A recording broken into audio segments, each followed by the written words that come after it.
Hello बच्चों, आज अपने सिलेबस को फिर कंटिन्यू करते हुए हमने लास्ट वीडियो में आपको क्या सिखाया था? कुछ कुछ याद है आपको? हमने फिजिकल क्वांटिटीज के डायमेंशनल फार्मूला कैसे लिखे जाते हैं ये हमने आपको सिखाया था।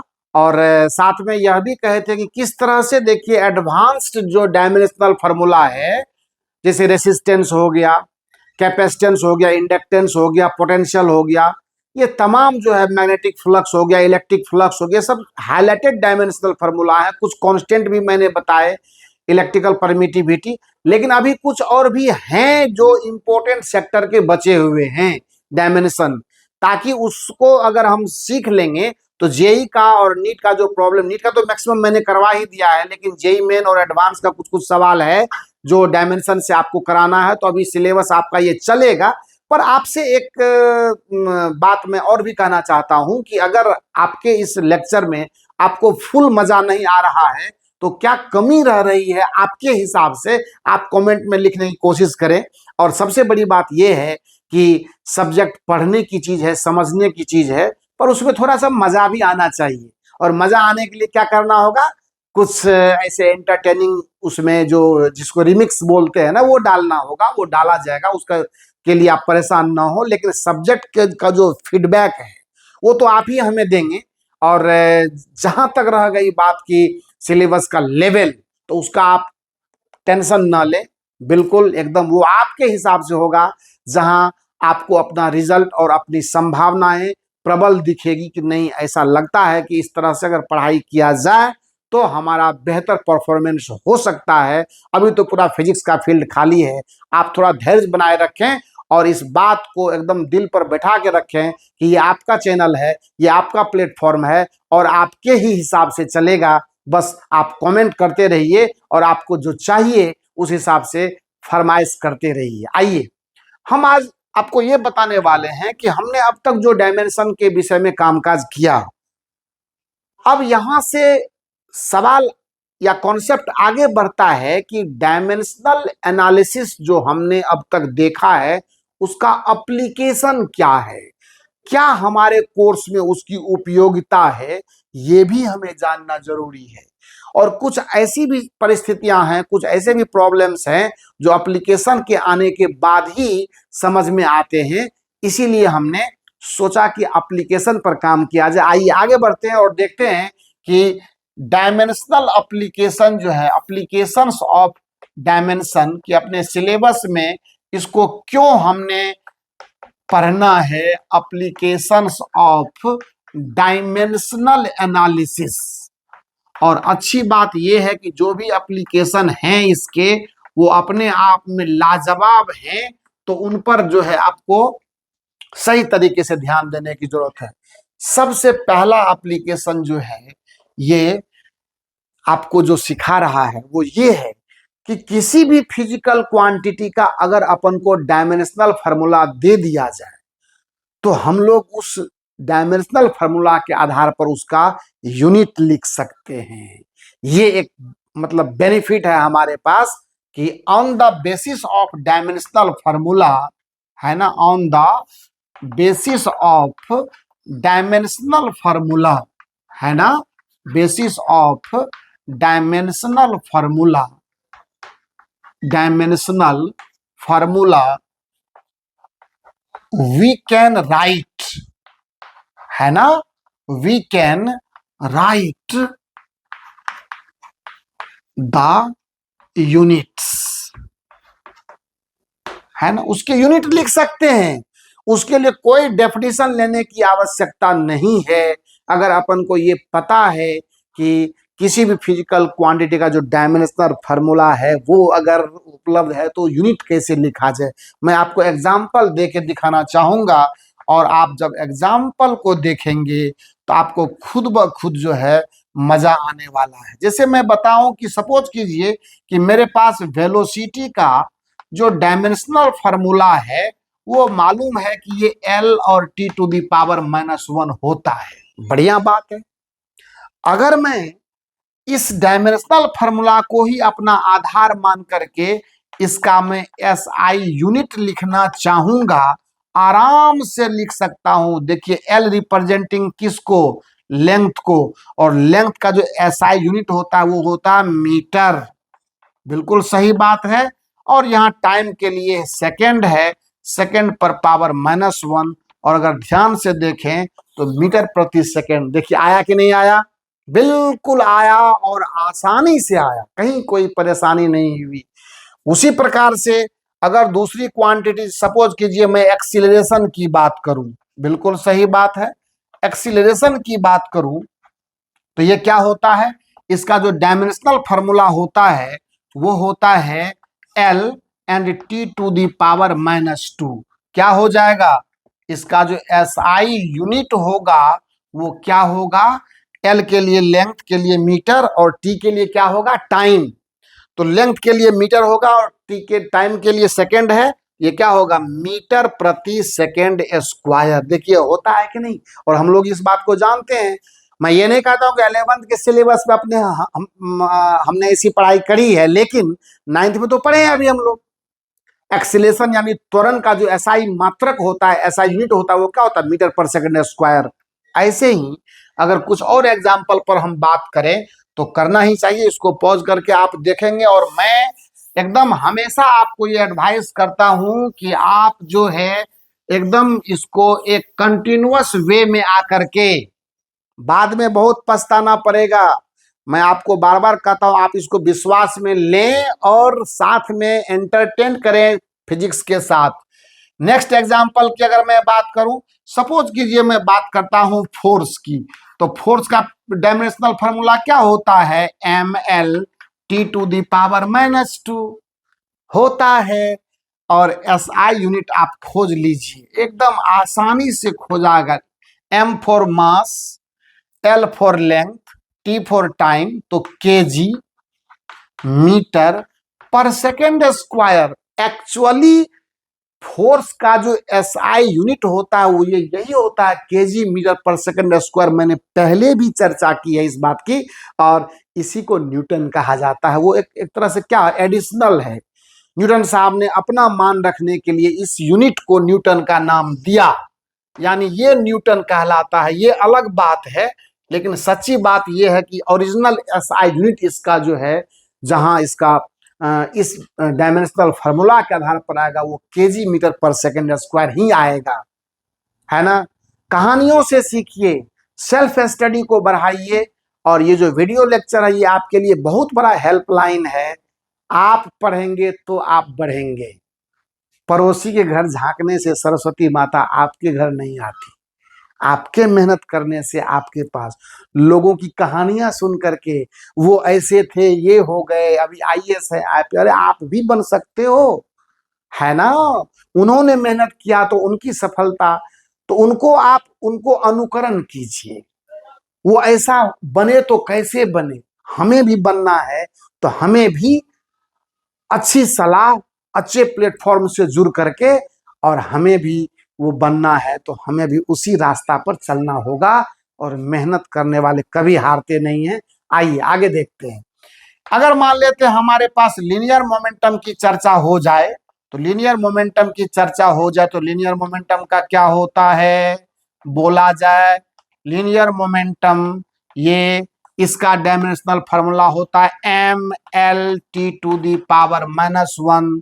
इसीलिए इसका जो SI यूनिट होगा वो होगा केजी मीटर प्रति सेकंड। देख लीजिए, M के लिए केजी मास के लिए, लेंथ के लिए मीटर, और ये प्रति सेकंड है ना। टाइम पर पावर -1 है ना, तो वो नीचे आएगा प्रति सेकंड, केजी मीटर प्रति सेकंड। तो मेरे कहने का मतलब उसी तरह से अगर वर्क का देखें तो कोई प्रॉब्लम नहीं है, ऐसे ढेरी बहुत ज्यादा मिलने वाले हैं।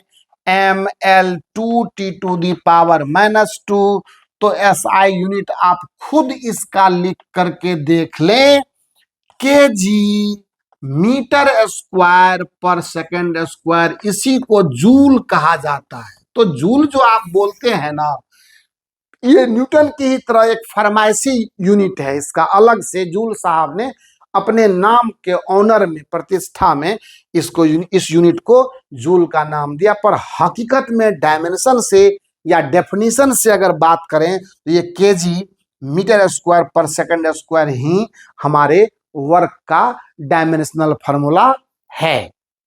कहीं कोई तकलीफ वाली बात नहीं है।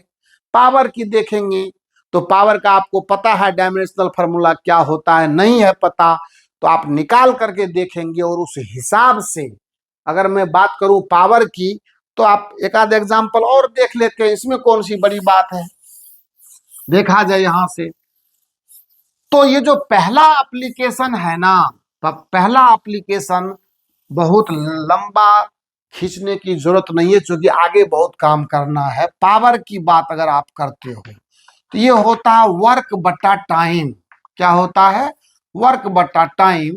और इसका डायमेंशनल फार्मूला हमने आपको पहले भी बताया हुआ है और अभी भी दिखा देते हैं। तो ये क्या होगा? mL2T⁻⁻2 एंड बटा टी। तो ये कुल मिला करके हो जाएगा mL2T⁻⁻3 है ना। mL2T⁻⁻3 ये पावर का डायमेंशनल फार्मूला हो गया। और अगर इसका जो एसआई यूनिट हम लोग देखेंगे तो क्या हो जाएगा? इस हिसाब से अगर देखें तो केजी मीटर स्क्वायर बटा सेकंड पर पावर 3। ये इसका अगर डायमेंशन के हिसाब से इसका यूनिट देखें, क्योंकि आप एक बात समझ लीजिए कि इसको जो भी यूनिट मिला हुआ है इसके जूल पर सेकंड से, लेकिन जूल पर सेकंड जिसको वाट भी कहते हैं वो सब क्या है? एडिशनल यूनिट है। अगर डायमेंशन के हिसाब से, डायमेंशनल फार्मूला के हिसाब से पावर का एसआई यूनिट देखा जाए तो वर्क का डायमेंशन mL2T⁻⁻2 और टाइम से डिवाइड करेंगे तो T⁻⁻3 लगेगा। तो ये इसका जो है, इसी में आप इसी को जूल समझ सकते हैं, जूल पर सेकंड समझ सकते हैं और इसी को आप वाट भी कहते हैं। ये अलग बात है। पर डायमेंशनल फार्मूला से जो इसको यूनिट मिलने वाला है वो यह है। तो इसीलिए कहा गया कि अगर किसी फिजिकल क्वांटिटी का डायमेंशनल फार्मूला अपन को पता है तो उसके आधार पर उसका यूनिट हम लोग लिख सकते हैं। अब सिस्टम ऑफ यूनिट की चर्चा आप, हमारी अपनी स्वतंत्रता है। हमने एसआई लिखा है, आप सीजीएस में लिख सकते हैं, आप एफपीएस में लिख सकते हैं, ठीक है। तो ये पहले एप्लीकेशन की सच्चाई है। तो इस पहले एप्लीकेशन पर गौर फरमाना है हमको। पॉज करके आप इसको लिखना चाहेंगे तो लिखेंगे। लेकिन जो मजेदार चीज है, ये पहले एप्लीकेशन के बाद अब इसका जो सेकंड एप्लीकेशन है, दूसरा उपयोग, वो बहुत ही महत्वपूर्ण है और बड़ी गंभीरता से समझना है इसको। Application number 2, second application. सबसे पहले आप बोर तो नहीं हो रहे हैं और बोर होना भी नहीं है, क्योंकि ये जो है आपके लिए काम हो रहा है, आपकी मेहनत के लिए है और आपको सीखने के लिए है। तो आपको इसमें एकदम कॉन्शियस होकर के काम करना है। आपकी हर डिमांड पूरी की जाएगी। आपका जो हर जो मतलब क्या बोलते हैं, आपकी हर इच्छा सिर्फ आपको कमेंट में लिखना है और जैसे ही आपका मैसेज यहाँ तक पहुँचता है उस पर तुरंत नेक्स्ट वीडियो में आपको आपकी इच्छा के मुताबिक आपका काम हम करके देंगे। और ये बार बार मैं कहता हूं, एप्लीकेशन नंबर 2 क्या कहता है? क्या कहता है एप्लीकेशन नंबर 2? एप्लीकेशन नंबर 2 का कहना है कि अगर कोई फार्मूला हमारे पास दिया जाए, कोई रिलेशन इस तरह से फिजिक्स में, जैसे V=U+AT टाइप का, S=UT+, हाँ, कोई भी ऐसा फार्मूला जो अपन के पास दे दिया जाता है और बाय चांस अगर उसमें किसी तरह का मैथमेटिकल डाउट आ गया तो उसकी जांच कर सकते हैं हम डायमेंशनल एनालिसिस के आधार पर। बहुत खूबसूरत एप्लीकेशन है and most of the problem ये काफी मैथमेटिकल भी होगा और जितने भी डायमेंशन के अच्छे लेवल के प्रॉब्लम होते हैं वो बाकी आने वाले सभी एप्लीकेशंस के हेल्प से ही बनाए जाते हैं। मैं आपको एकदम एक एक एप्लीकेशन पर अच्छे अच्छे प्रॉब्लम, जेई के, नीट के और बाकी जो और भी बुक्स के प्रॉब्लम सब हैं जो अच्छे अच्छे हैं वो करके दिखाएंगे, ताकि आपको एक हौसला मिले, एक जोश, एक एनर्जी आए और आपको विश्वास हो। सबसे बड़ी बात है कि प्लेटफॉर्म के प्रति लोगों की मतलब ये क्या बोलते हैं, लोगों का भरोसा। लगता है कि लोग ऐसे आते हैं जाते हैं, ऐसा नहीं है। ये प्लेटफॉर्म लंबे समय तक चलेगा, आपका साथ देगा, रिजल्ट तक आपके साथ रहेगा, पीछे हटने वाली बात नहीं है। इसीलिए भरोसा करके और इस पर आप अमल भी करें और आगे चले फिजिक्स के साथ। तो कहा गया कि फिजिक्स में कोई भी ऐसा फार्मूला या कोई भी ऐसा रिलेशन है जिस पर किसी भी प्रकार का डाउट अगर आपको हो गया कि हमने लिख तो दिया पर क्या पता ये गलत हो, तो वो गलत है कि सही है, इसकी जांच, है ना, आप डायमेंशनल एनालिसिस के आधार पर कर सकते हैं। ये व्यवस्था है डायमेंशन में। तो सीधी सी बात है कि सेकंड एप्लीकेशन कहता है कि इन चेकिंग द करेक्टनेस, कि हमारा formula checking the correctness of mathematical relations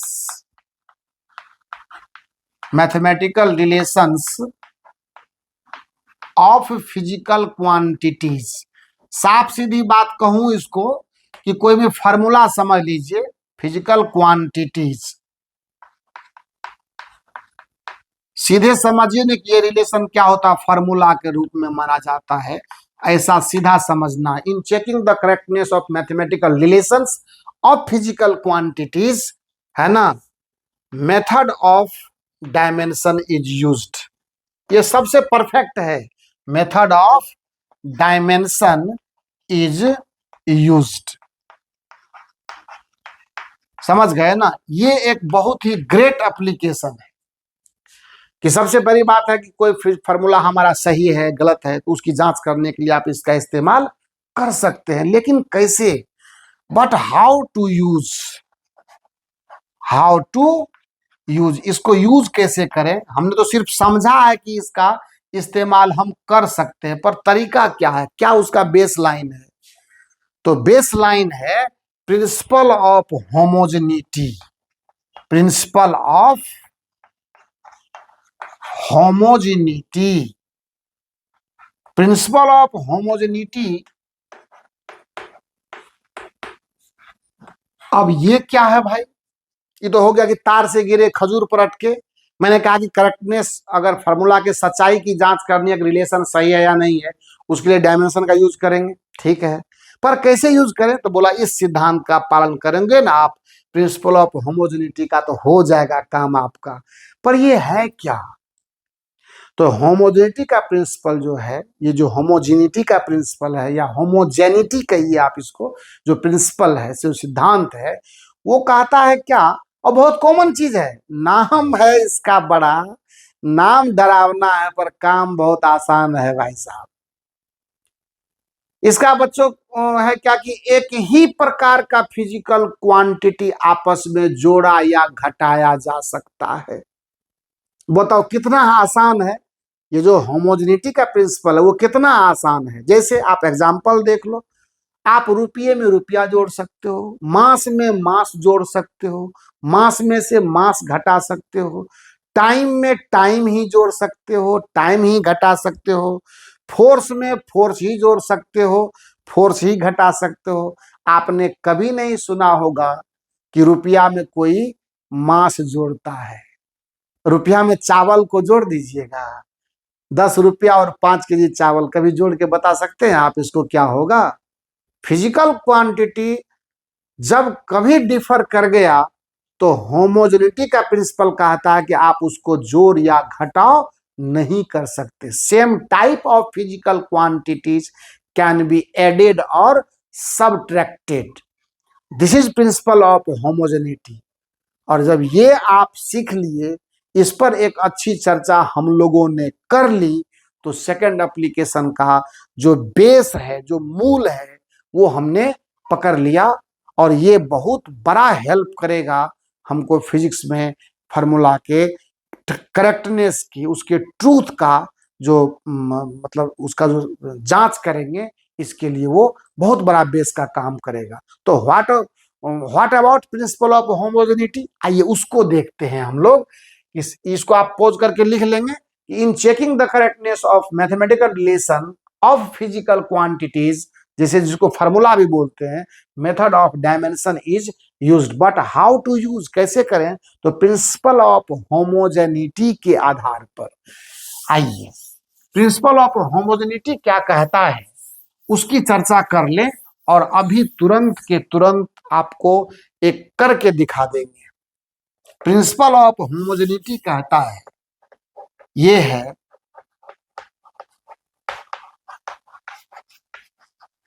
साफ सीधी बात है, same type of physical quantities can be, same type of physical quantities, same type of physical quantities can be added और सबट्रैक्टेड। याद रखना है, सिर्फ एडिशन यानी जोड़ना और घटाना ही इसमें शामिल है। Multiplication and division is not introduced, नहीं उसको शामिल किया गया है, सिर्फ एडिशन है, एडेड, एंड सबट्रैक्शन है, घटाओ, यानी plus and minus, plus and minus, सिर्फ ये दो है। आप देखा जाए, फोर्स प्लस माइनस फोर्स, तो रिजल्ट में फोर्स आएगा, एकदम आना ही आना है। 10 न्यूटन प्लस 15 न्यूटन तो 25 न्यूटन ही आएगा ना, 25 घोड़ा थोड़ी आ जाएगा। मेरे पॉकेट में 50 रुपया है, किसी ने 100 रुपया और डाल दिए तो मेरे पास 150 रुपया आया ना। तो ये समझ की बात है। मुझे लगता है कि अब ये आपके दिमाग में ये बात बिल्कुल बैठ गई होगी कि एक प्रकार की भौतिक राशियों का जोड़ घटाव का मतलब क्या होता है, और यही चीज हमें हेल्प करेगा, और यही प्रिंसिपल ऑफ होमोजेनिटी है। अगर आप मोमेंटम की बात करो तो मोमेंटम है ना, प्लस माइनस मोमेंटम, तो मोमेंटम मिलेगा, इसमें कोई शक वाली बात नहीं है, एकदम मिलना है। कोई बोलेगा कि फोर्स और plus minus momentum equal to क्या, खाली जगह, हम बोलेंगे संभव नहीं है, रूल अलाउ नहीं कर रही है। पहले तो ये जान लो कि जब जोड़ ही नहीं होगा तो रिजल्ट कहां से देखेंगे, जो चीज पॉसिबल नहीं है उसका आप रिजल्ट मांग रहे हो हमसे, कहां से ये संभव है। सो सेम टाइप अगर फिजिकल क्वांटिटी का है तभी वो झूठेगा या घटेगा, नहीं है तो ऐसा नहीं होगा, पॉसिबल ही नहीं है। तो और रेसिस्टेंस है तो रेसिस्टेंस चार्ज में चार्ज जोड़ेंगे, पोटेंशियल में पोटेंशियल जोड़ सकते हैं, कैपेसिटेंस में कैपेसिटेंस जोड़ सकते हैं, इंपीडेंस में इंपीडेंस जोड़ सकते हैं, है ना, टाइम पीरियड में टाइम पीरियड जोड़ सकते हैं, घटा सकते हैं, रिजल्ट भी उसी टाइप का मिलेगा। तो जहां पॉसिबिलिटी है वो प्रिंसिपल ऑफ होमोजेनिटी के आधार पर ये कैसे हमारी मदद करता है ये तो जानना जरूरी है ना। आइए देखते हैं, एक सिंपल सा फॉर्मूला लेकर के और उसके सच्चाई की जांच करके आपको बताते हैं कि कैसे। जैसे मान लेते हैं कि हमने बहुत क्लासिकल एप्लीकेशन है ये, थोड़ा पेशेंस रखेंगे तो बहुत मजा आएगा। एक से एक प्रॉब्लम और एक से एक कॉन्सेप्ट इसके साथ लिंकेज है। वैरायटी ऑफ क्वेश्चन से हम आपकी मुलाकात कराएंगे। एप्लीकेशन में ही डायमेंशन छिपा हुआ, ये बात समझिएगा। अगर आप बड़े प्रॉब्लम के लेवल पर जाना चाहते हैं तो you need to learn dimensional application, क्योंकि अभी तक आपने वो फॉर्मेट नहीं देखा है जिस फॉर्मेट के लिए मैं ये आपको सिखा रहा हूँ। ये अभी बेसिक में आप चल रहे हैं, पर अब लेवल थोड़ा सा, अब इतना सीख रहे, थोड़ा सा ऊपर भी जाने की कोशिश करना जरूरी है। सपोज कीजिए कि मेरे पास एग्जाम्पल है कि v equal to u plus AT को जांच करके बताइए कि ये सही है या गलत है। Suppose for the time being हम ये मान लेते हैं कि ये फॉर्मूला जो है हमको लिखा तो मैंने सही है, पर ये सही है या गलत है मुझे डाउट हो गया, मैं कंफर्म नहीं हूं कि ये फार्मूला सही है। भले ही जानकारी के तौर पर हम लोग जान लें कि ये सही फार्मूला है, सही रिलेशन है, पर किसी को अगर डाउट हो जाए तो कैसे जांच करते हैं। तो सबसे पहले समझ लें, अगर ये फार्मूला है, अगर ये एग्जैक्ट रिलेशन है तो इसके दो पक्ष होंगे। समीकरण टाइप का, इक्वेशन टाइप का है। लेफ्ट साइड में और राइट साइड में अगर डायमेंशन सही आ गया हमारा तो सबसे बड़ी बात है रिलेशन करेक्ट माना जाएगा, अगर सही नहीं आया तो रिलेशन गलत होगा। थोड़ा ध्यान से देखा जाए। लेफ्ट साइड में अगर मैं बात करूं, ये इसका लेफ्ट साइड है और ये इसका राइट साइड है, थोड़ा पेशेंस रखना है। लेफ्ट साइड में ये वेलोसिटी है, पता ही है कि ये फाइनल वेलोसिटी है, पर फाइनल हो या इनिशियल हो वेलोसिटी वेलोसिटी है। पहले मैं आपको एक जानकारी दे दूं, ये v equal to u plus a t, ये काइनेमेटिक्स का लीनियर मोशन का यानी रैखिक समीकरण या रैखिक एक रेखा पर एक लाइन पर जो मोशन करता है इसको वन डायमेंशनल कहते हैं। उसके लिए ये कांस्टेंट एक्सीलरेशन से चलने वाले के लिए फाइनल वेलोसिटी का इक्वेशन है। आपको पता है, नहीं है तो बता दे रहा हूं। ये फाइनल वेलोसिटी है, ये इनिशियल है, ये एक्सीलरेशन है और ये टाइम है। सबका मतलब आप जान लें तो इसका डायमेंशनल फार्मूला क्या होगा, आप दोनों तरफ डायमेंशन लिखेंगे। क्वांटिटी अगर पता पड़ गया है, वेलोसिटी है, तो डायमेंशन LT-1 होगा। यहां देखें तो u भी इनिशियल वेलोसिटी है तो इसका भी डायमेंशन LT-1 होगा। मुझे पता नहीं है कि ये इसके विषय में अब देखा जाए। अगर मैं इसकी बात करूं तो a एक्सीलरेशन है तो LT⁻⁻2 और साथ में एक टाइम से मल्टीप्लाई कर दूंगा तो ये LT⁻⁻1। अब आपके मन में ये कंफ्यूजन आएगा कि लेफ्ट साइड में तो वेलोसिटी का सिंगल डायमेंशन है और राइट साइड में दो टर्म है हमारे पास, एक u और एक at। तो यहां तो LT-1 इसका आ गया और इसका भी LT-1 आ गया, तो LT-1 और प्लस LT-1 तो 2LT-1। जी नहीं, उसकी कोई जरूरत नहीं है। जरूरत इस बात की है कि वेलोसिटी प्लस वेलोसिटी ने मुझे वेलोसिटी दिया, बस काम हमारा हो गया। वेलोसिटी में वेलोसिटी जोड़े तो वेलोसिटी मिला, क्योंकि ये टर्म मुझे वेलोसिटी का डायमेंशन दे रहा है, ये टर्म तो वेलोसिटी दे ही रहा है और ये भी वेलोसिटी का डायमेंशन मुझे दे रहा है। इसका मतलब है कि वेलोसिटी में वेलोसिटी जोड़े हैं तो वेलोसिटी मिला है। Same type of physical quantity को जोड़ा गया है और इसीलिए क्या है, अगर ऐसा है, अगर नहीं बल्कि आप यहां देख रहे हैं तो इसका मतलब है कि ये रिलेशन क्या है, करेक्ट है। हमारा डायमेंशन हमें जांच कर बता दिया। ठीक है। अब यहाँ पे एक सवाल और आएगा, हालांकि उस पर चर्चा हम थोड़ा सा एक वो विस्तृत डिस्कशन है, लेकिन एक और लेकर के देख लेते हैं। आप इसको समझने की कोशिश करें। एक रिलेशन और आप देख लें कि अगर मान लेते हैं मेरे पास S equal to UT and plus half AT² आता है, तो लेफ्ट साइड में क्या है, डिस्टेंस है या डिस्प्लेसमेंट जो आप समझ लें, और ये राइट साइड में दो टर्म है अपन के पास और ये हाफ है। आपको ये बताता चलो कि न्यूमेरिकल कोएफिशिएंट के पास में कोई यूनिट होता नहीं है, नंबर के पास कोई यूनिट थोड़ी नहीं है, तो उसका कोई डायमेंशन से दूर दूर तक कोई लेना देना नहीं है, कोई वास्ता नहीं। डायमेंशन से कोई लेना देना नहीं, उसका कोई वैल्यू नहीं रहेगा। तो आप देखें यहां पर इस टर्म को मैं देखूं तो क्या होगा, ये लेफ्ट साइड में मुझे लेंथ का डायमेंशन मिलता है। एस क्या है, डिस्टेंस ट्रेवल या डिस्प्लेसमेंट कवर्ड, आप जो मान लीजिए तय की गई दूरी या विस्थापन, आप जो समझे, कोई प्रॉब्लम नहीं है। एंड दिस इज यूटी, और यूटी है तो ये यू वेलोसिटी है और टी टाइम है तो एल, और T⁻⁻1 और इंटू टी, ये टी खत्म हो गया, मेरे पास एल का डायमेंशन आ गया। और यहां से भी देखें तो वही चीज मिलने वाला है।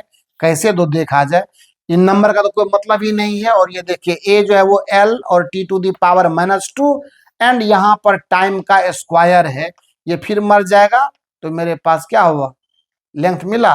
तो ये टर्म भी मुझे लेंथ दे रहा है, ये टर्म भी मुझे लेंथ दे रहा है, तो लेंथ में लेंथ जोड़े तो लेंथ मिला, इसका मतलब ये भी करेक्ट है।